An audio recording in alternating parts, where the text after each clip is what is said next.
1994년 2월 4일 미국 연준의 앨런 그린스펀 의장은 갑작스럽게 기준금리를 3.0%에서 3.25%로 올렸습니다. 하지만 이게 끝이 아니었습니다. 금리는 6차례 더 올라 불과 1년 만에 6.0%까지 급상승했습니다. 예고 없는 금리 인상에 시장은 크게 동요했고 미국 채권 시장에서는 가격 폭락 사태가 벌어졌습니다. 그 충격은 금방 중남미로 번졌습니다. 멕시코는 주가 폭락을 견디지 못해 결국 외환위기에 빠져 국제통화기금 IMF의 구제를 받는 신세로 전락했고 이후에 아시아로까지 퍼지면서 나중에는 대한민국에도 외환위기가 찾아왔습니다. 많은 사람들은 참혹했던 그때를 가리켜 채권시장 대학살이라고 부르고 있습니다.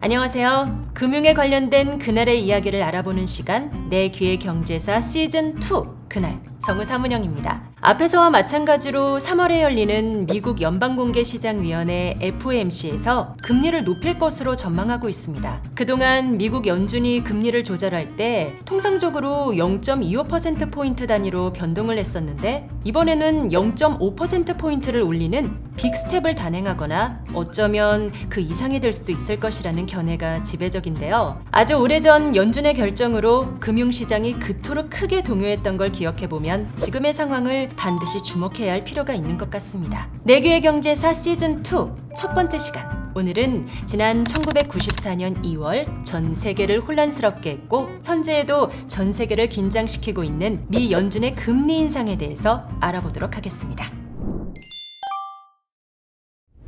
미국 연준이 이렇게 금리 인상을 서두르는 것은 바로 인플레이션 때문입니다. 지금 미국의 소비자 물가 상승률은 40년 만에 최고치를 기록하고 있고 그 때문에 취임 1년을 맞은 바이든 대통령의 인기도 곤두박질 쳤습니다. 현재 미국처럼 인플레이션으로 어려움을 겪고 있는 또 다른 나라가 있습니다. 바로 터키인데요. 신기하게도 터키는 지난해 무려 4차례나 금리를 낮췄습니다. 금리를 올리면 기업들의 생산 단가를 높여 오히려 물건값이 오르고 그렇게 되면 기업의 경쟁력이 낮아진다는 이유로 말이죠. 여기서 우리는 의문을 가질 수밖에 없습니다. 똑같이 인플레이션을 겪고 있지만 정반대의 행보를 걷고 있는 두 나라, 미국과 터키. 과연 물가를 잡으려면 미국처럼 금리를 높여야 할까요? 아니면 터키처럼 금리를 낮춰야 할까요? 이 질문이 쉬운 것처럼 느껴지시겠지만 사실 그것보다 더 복잡하고 어려운 문제인데요. 지금부터 그 이유에 대해서 알아보도록 하겠습니다.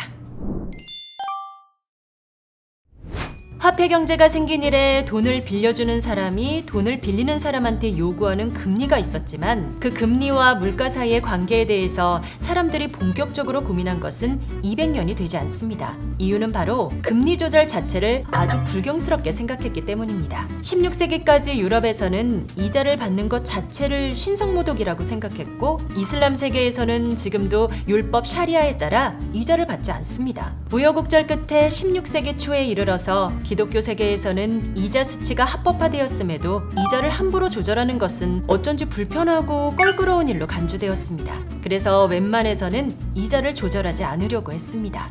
샤일록, 안토니오에게 자비를 베풀 마음은 없는가? 전혀 없습니다.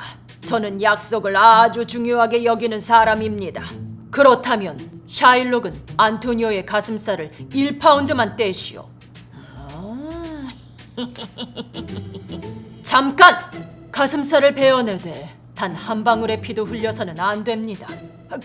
그건 불가능한 일이 아닙니까? 만약 피를 한 방울이라도 흘리게 된다면 당신의 재산은 국법에 따라 모두 몰수될 것입니다.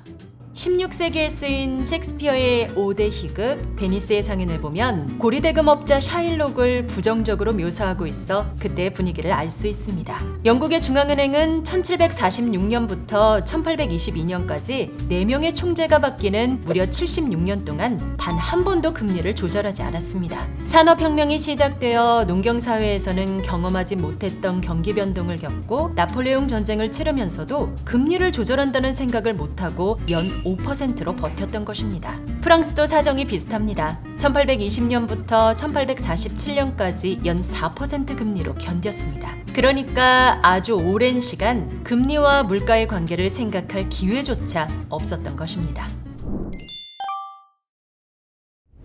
산업혁명이 시작된 영국이 자본주의의 종주국이지만 의외로 금리와 물가의 관계에 대해서는 아는 게 없었습니다. 금리를 낮추면 생산과 소비가 늘어나서 경기가 좋아지고 물가가 오른다는 것을 막연한 경험으로 알고 있었을 뿐 그것을 이론적으로 깊게 생각하지 못했습니다. 19세기 초 저명한 금융이론가이자 은행가였던 토마스 투크는 물가의 역사라는 책에서 금리와 물가가 정비례한다는 결론을 내렸습니다. 쉽게 말하면 금리를 올리면 물가도 오른다는 것인데 처음에 사람들은 이 이론을 귀담아 듣지 않았습니다. 그런데 약 100년 뒤인 1928년에 깁슨이라는 은행가가 수십 년간의 사례를 조사해 본 결과 토마스 투크와 똑같은 결론에 도달했습니다. 금리를 올리면 물가도 오른다니 이게 말이 되는 소린가? 실제 사례를 통해서 알아낸 결과라고 하니 틀렸다고 할 수도 없고. 걱정하지들 말게나. 그것의 해답을 구할 리가 곧 온다고 하네. 그동안 쌓아온 경제이론이 흔들리자 경제학자들이 쩔쩔매기 시작했습니다. 하지만 그 불안에 마침표를 찍은 건 오늘날 거시경제학을 만든 존 메이나드 케인즈입니다. 케인즈는 깁슨의 이론을 금리와 물가를 피상적으로 관찰했기 때문이라고 진단했습니다. 물가 수준을 보지 말고 그 변화율, 즉 물가 상승률을 보면 장기금리와 물가 상승률은 분명히 반비례한다고 지적했습니다. 그제서야 주류 경제학자들이 안도했습니다. 학교에서 가르치는 경제이론이 틀리지 않았다는 것을 확인했기 때문입니다. 케인즈는 깁슨이 발견한 사실에 깁슨의 역설이라는 이름을 붙였습니다. 보통 수학이나 물리학에서 유명한 역설이 몇 개 있는데 금리와 물가 간의 정비례 관계도 거기에 견줄 만한 매우 중요한 문제라고 의미를 크게 부여한 것입니다. 아이러니하게도 중앙은행이 생긴 지 300년이 넘고 이자 수치가 합법화된 지 500년이 넘었는데 금리와 물가의 관계가 밝혀진 것은 90년 정도밖에 안 되었고 금리를 통해서 물가를 조절하는 관행이 생긴 지는 아직 30년도 되지 않습니다. 그러니 금리와 물가에 관해서 이러쿵 저러쿵 말이 많은 현재의 분위기가 이해되기도 합니다. 금리와 물가 그리고 금리와 금융시장의 관계는 생각처럼 간단하지 않습니다. 미국은 2015년에 제로금리를 탈피한 이후 여러 번 금리를 인상했지만 오히려 주가가 상승하는 경우가 더 많았습니다. 심지어 2000년대 초반에는 미 연준이 목표금리를 높였는데도 장기금리가 하락하는 일도 있었습니다. 당시 미 연준 의장이었던 그린스펀은 그 상황을 보고 마치 수수께끼 같다고 해서 코넌 드럼이라는 표현을 썼습니다. 상황이 이 정도이니 금리를 조절하는 중앙은행들도 조심스러워질 수밖에 없습니다. 그래서 요즘에는 커뮤니케이션을 강조하고 있습니다. 금리 조절 그 자체도 중요하지만 중앙은행과 금융시장이 자주 접촉해 신뢰를 쌓는 것이 중요하다는 뜻입니다. 남녀가 만나서 무슨 식당을 가고 무슨 영화를 보는 것이 중요한 게 아니라 자주 만나 신뢰를 쌓는 것이 중요하다는 아주 기본적인 연애의 기술과도 같습니다. 지금 각국이 인플레이션을 걱정하면서 금리를 인상하고 있지만 지금의 사태가 가깝게는 금융시장, 멀게는 물가에 어떤 속도로 얼마나 영향을 미치게 될지는 잘 모릅니다. 때문에 우리는 그런 상황들을 계속해서 주목하고 관심을 가져야 할 것 같습니다. 지금까지 내규의 경제사 시즌2 그날이었습니다. 감사합니다.